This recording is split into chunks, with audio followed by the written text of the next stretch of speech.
چنانچہ حضرت ابو ہریرہ رضی اللہ عنہ فرماتے ہیں ایک مرتبہ نبی کریم صلی اللہ علیہ وسلم نے ارشاد فرمایا من یأخذ عنی هؤلاء الکلمات فیعمل بہن او یعلم من یعمل بہن۔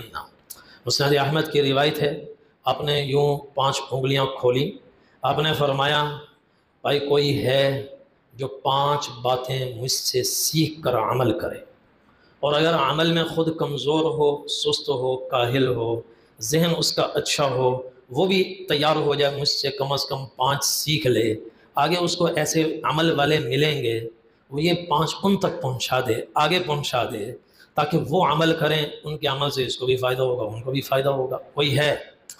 تو حضرت ابو ہریرہ رضی اللہ عنہ نے عرض کیا انا یا رسول اللہ، اللہ کا رسول میں حاضر، مجھے آپ فرمائیں، میں عمل بھی کروں گا، آگے بھی پہنچاؤں گا۔ چنانچہ عمل بھی کیا، آگے بھی پہنچایا۔ فعد خمسا، اپنے ہاتھ کی 5 انگلیاں کھولی اور پھر ایک ایک انگلی پر ایک ایک بات آپ نے شمار فرمائی۔ سب سے پہلی بنیادی بات آپ نے فرمائی اتق المحارم تکن اعبد الناس۔ ابو ہریرہ، سب سے بڑے عبادت گزار بننا چاہتے ہو تو جتنے بھی حرام کام ہیں وہ چھوڑ دو۔ اس طرف ہمارا ذہن نہیں جاتا۔ جس کے ہاتھ میں تسبیح ہمیں ہر وقت نظر آئے، تلاوت کرتا ہوا نظر آئے، نوافل میں نظر آئے، ہم کہتے ہیں بڑا عبادت گزار ہے، اور واقعتاً یہ عبادت ہے۔ لیکن بسا اوقات یہ کام کرتے ہوئے، چونکہ اتق المحارم تکن اعبد الناس، یہ حدیث نہ ہم نے بار بار سنی، نہ اس پر اس کے ہمارے مذاکرے ہوئے، اس لیے اس کو تو ہم نے عبادت سے ہی نکال دیا۔ تو نتیجہ یہ ہوتا ہے بسا اوقات کہ آدمی عبادات میں، نفلی عبادات میں بہت آگے ہوتا ہے، اور دوسری طرف بہنوں کا حق اس نے مارا ہوتا ہے، ملاوٹ کبھی کبھی وہ بھی کر رہا ہوتا ہے، کبھی کر رہا ہوتا ہے، جھوٹ بھی بول رہا ہوتا ہے، اور وہ سمجھ رہا ہوتا ہے کچھ نہیں ہو رہا، اور جب کہ یہ اتنی یہاں سے ترقی نہیں کرتا جتنی ان محرمات میں مبتلا ہونے کی وجہ سے اوپر سے نیچے آ جاتا ہے۔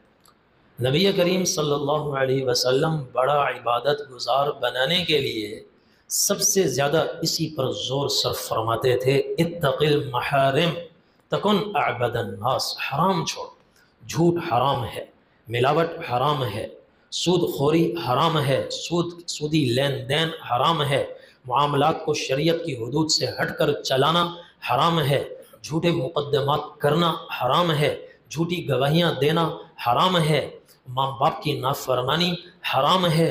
آپ اس پر زیادہ زور صرف فرماتے تھے، اور پہلی آسمانی کتابیں کھولے ان میں بھی سب سے زیادہ اسی پر زور صرف کیا گیا۔ میں 2 مثالیں عرض کروں گا، ایک پہلی کتابوں کی اور ایک اس امت کی، تاکہ یہ بات واضح ہو۔ سب سے بڑی عبادت، ہم اپنے آپ کو بڑا عبادت گزار بنانا چاہیں تو نوافل کی جہاں کثرت کرتے ہیں، اہتمام کرتے ہیں، اس سے کہیں زیادہ ہم اپنے آپ کو گناہوں سے بچائیں، حرام سے بچائیں۔ چنانچہ ایک روایت ہے، جامع ترمذی میں بھی ہے، مسند احمد میں ہے، متعدد احادیث کی کتابوں میں ہے، کہ 2 یہودی آپس میں ملے۔ ایک یہودی نے دوسرے سے کہا اذهب بنا الى هذا النبی، کہ اس نبی کے پاس ہمیں لے چلو، اس سے جا کر ہم کچھ پوچھتے ہیں، کچھ سوالات کرتے ہیں، امتحان لیتے ہیں۔ تو دوسرے یہودی نے کہا لا تقل له نبیش، چلنا ہے ضرور چلو، پوچھنا ہے ضرور پوچھو، لیکن یہ اس کو نبی تو مت کہو، فإنه لو سمعك لكان له 4 أعين، انہوں نے یا اس کے کسی آدمی نے سن لیا نا، 4 آنکھیں ہو جائیں گی۔ کیا مطلب؟ بہت خوش ہوں گے۔ خوش کیوں ہوں گے؟ قاعدہ ہے والحق ما شہد به الاعداء، حق وہ ہے دشمن بھی جس کے حق ہونے کی گواہی دے۔ یہودی سے گواہی مل گئی تو اس نے کہا پوچھنا ہے ضرور پوچھو، چلنا ہے ضرور چلو، امتحان لینا ہے ضرور لو، لیکن نبی مت کہو، سن لیا نا بہت خوش ہوں گے، 4 آنکھیں ہو جائیں گی۔ تو پھر وہ آئے نبی کریم صلی اللہ علیہ وسلم کی خدمت میں، تو پھر فسألہ عن آیات بینات، عن 9 آیات بینات، حضور کی خدمت میں آئے اور پوچھا 9 آیات بینات آپ ہمیں بتائیں، 9 آیات بینات آپ ہمیں بتائیں۔ آیات کا مطلب ہوتا ہے نشانیاں، بینات کا مطلب ہوتا ہے کھلی کھلی 9 نشانیاں، اور ان کے ذہن میں کچھ اور چل رہا تھا۔ ذہن میں کیا تھا کہ آیات بینات کا عنوان قرآن میں بھی آیا ہے اور تورات میں بھی آیا ہے۔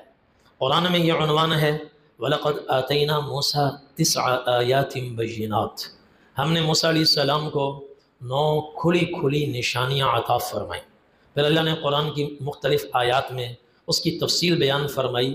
یہاں آیات بینات سے مراد 9 معجزات ہیں جو اللہ نے حضرت موسیٰ علیہ السلام کو عطا فرمائے۔ ایک معجزہ فَأَلْقَىٰ عَصَاهُ فَإِذَا هِيَ ثُعْبَانٌ مُّبِينٌ، ان کا عصا ایک معجزہ۔ وَنَزَعَ يَدَهُ فَإِذَا هِيَ بَيْضَاءُ لِلنَّاظِرِينَ، دوسرا معجزہ ید بیضاء۔ تیسرا معجزہ وَلَقَدْ أَخَذْنَا آلَ فِرْعَوْنَ بِالسِّنِينَ وَنَقْصٍ مِّنَ الثَّمَرَاتِ لَعَلَّهُمْ يَذَّكَّرُونَ، کہ بنی آل فرعون وہ برے طرح قحط میں گر گئے، ان پر قحط مسلط ہو گیا، اور بنی اسرائیل کے کچھ باغات ان سے متصل تھے، وہ آنے والی آفت ایسی سمجھائی تھی، اس نے سیدھا آل فرعون کے باغات کا رخ کیا، اور ادھر یہ بنی اسرائیل والے بالکل متصل ہیں، اس سے بال محفوظ رہے۔ یہ فرعونیوں کے لیے اللہ کا عذاب، اور یہی چیز موسیٰ علیہ السلام کا معجزہ۔ اور چوتھا فَأَرْسَلْنَا عَلَيْهِمُ الطوفان، طوفان آیا، والجراد، ٹڈیوں کا حملہ ہوا، والقمل، جوئیں پڑ گئی، والقمل، اور والدم، اور والضفادع، والدم، مینڈک ان کے پانیوں میں آ گئے، اور خون، جس چیز میں ہاتھ ڈالتے وہ خون ہو جاتی۔ یہ معجزات 5 مزید آ گئے، 3 5 8۔ اور 9واں معجزہ اللہ نے سورہ یونس میں بیان فرمایا رَبَّنَا اطْمِسْ عَلَىٰ أَمْوَالِهِمْ وَاشْدُدْ عَلَىٰ قُلُوبِهِمْ، اے اللہ ان کے مالوں کو ملیا میٹ فرما دے۔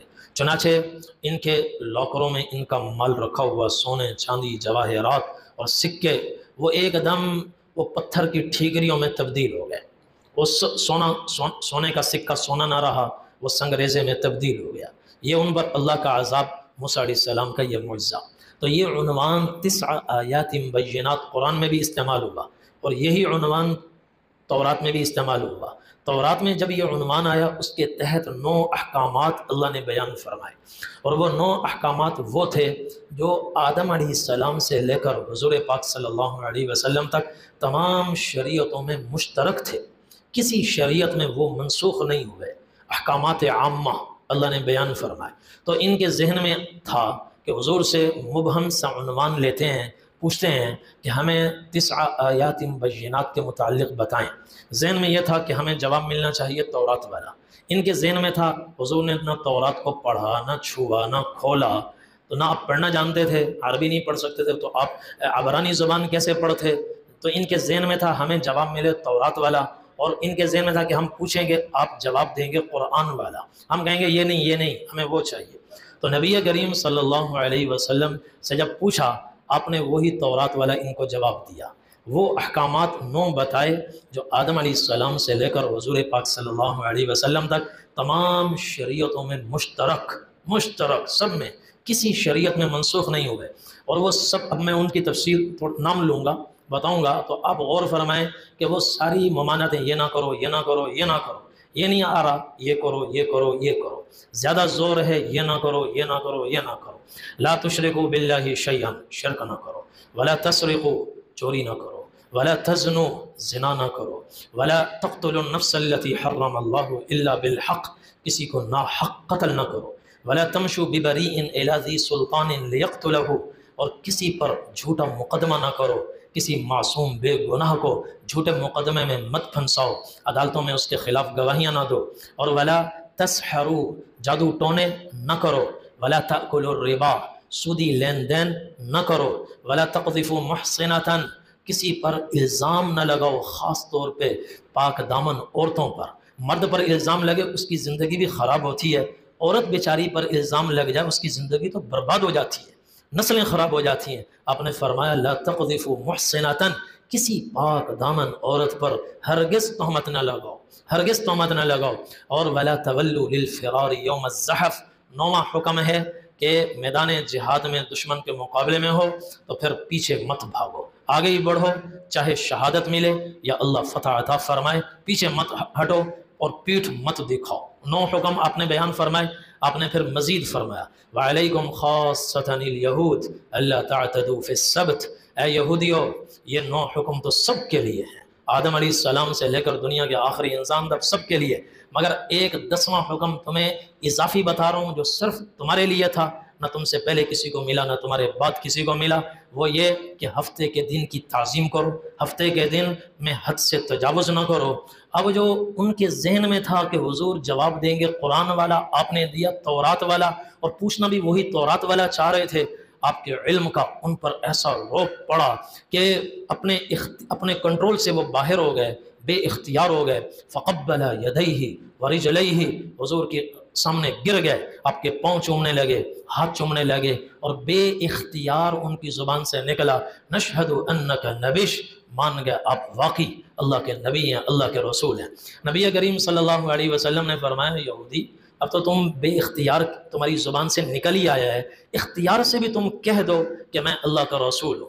بے اختیار کہنے سے ایمان نہیں ہوتا، ایمان ہوتا ہے اختیار سے ماننے سے، اختیار سے۔ انہوں نے کہا نہیں اپنے ہم جب ان کو ہوش آیا کہنے لگا نہیں آپ کو اللہ کا رسول ہم نہیں کہتے۔ انہوں نے کیوں نہیں کہتے؟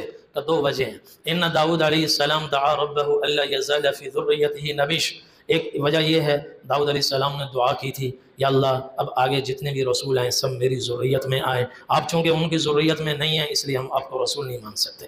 اور دوسرا عذر انہوں نے بیان کیا انا نخاف ان تبعناک ان یقتلنا الیہود، آپ کی مانیں گے کلمہ پڑھیں گے یہودی ہمیں مار ڈالیں گے۔ یہ دونوں عذر ان کے جھوٹے، مکاری پر مبنی، تو ہی نہ چاہے اگر تو بہانے ہزار ہیں میر، یہ دونوں جھوٹے تھے۔ داؤد علیہ السلام نے دعا کی تھی مگر استثناء بھی کیا تھا، اے اللہ آپ نے آخری رسول کے بارے میں تو بتا دیا کہ وہ بنو اسماعیل میں سے ہوں گے، ان کے بارے میں میرا کوئی سوال نہیں، دوسروں کے متعلق آپ نے نہیں بتایا، میری دعا یہ ہے اب جتنے بھی رسول ان کے علاوہ آئیں وہ سب کے سب میری اولاد میں سے آئیں۔ تو استثناء کیا تھا، یہ استثناء کو ہضم کر گئے۔